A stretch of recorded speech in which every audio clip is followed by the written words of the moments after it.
के बड़ा करे जे ओकर साथ छोड़ावे।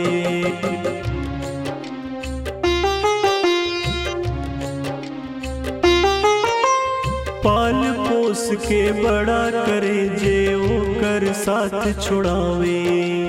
अपने करे जाके टुकड़ा के पल में विदा करावे।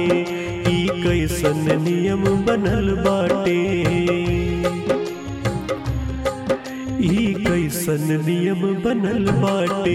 लोर अखिया से नाही रुका ताटे। बेटी काहे पराया धन बाटे, बेटी काहे पराया धन बाटे। बेटी काहे पराया धन बाटे, बेटी काहे पराया धन बाटे।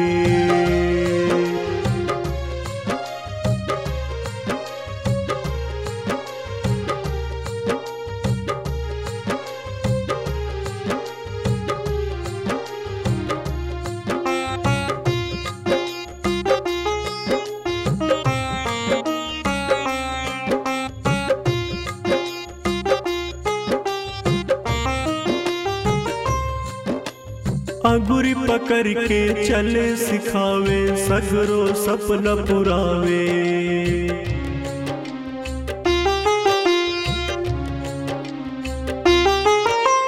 अंगुरी पकड़ के चले सिखावे, सगरो सपना पुरावे।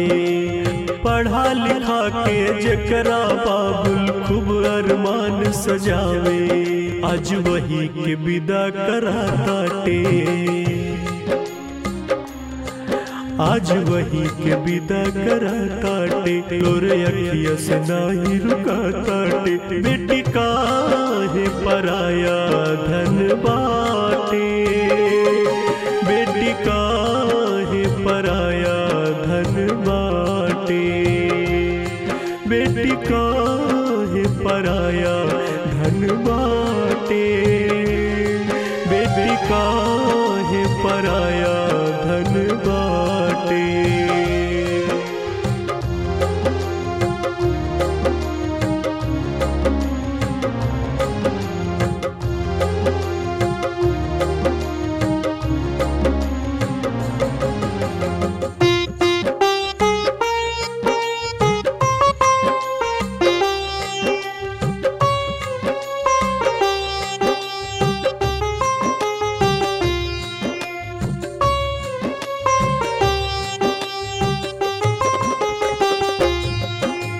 जवन रही अगना के शोभा, छोड़ू घर चली जाली।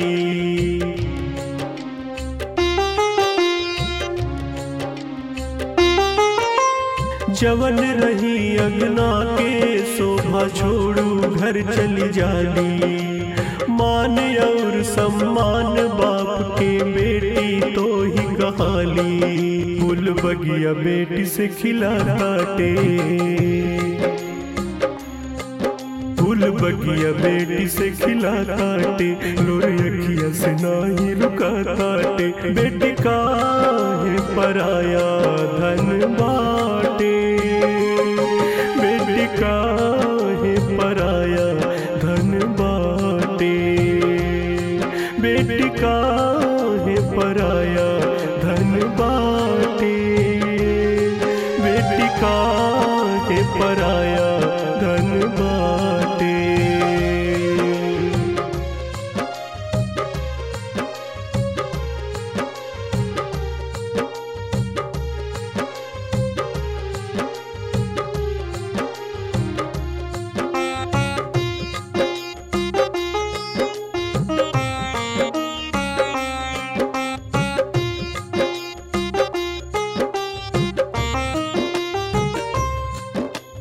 एक ओर देखा माई रोवे, एक ओर बाबू रोवे।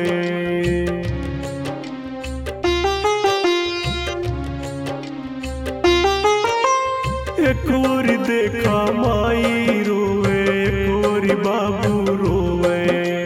रोवे सारा घर दुआर, अगना के निमिया रोवे। पीड़ा राम सब समझाताटे, पीड़ा राम जी सब समझाताटे, लोर अखिया से नाही रुकाताटे। बेटी काहे पराया धन बाटे, बेटी काहे पराया धन बाटे, बेटी काहे पराया धन बाटे, बेटी काहे पराया धन बाटे।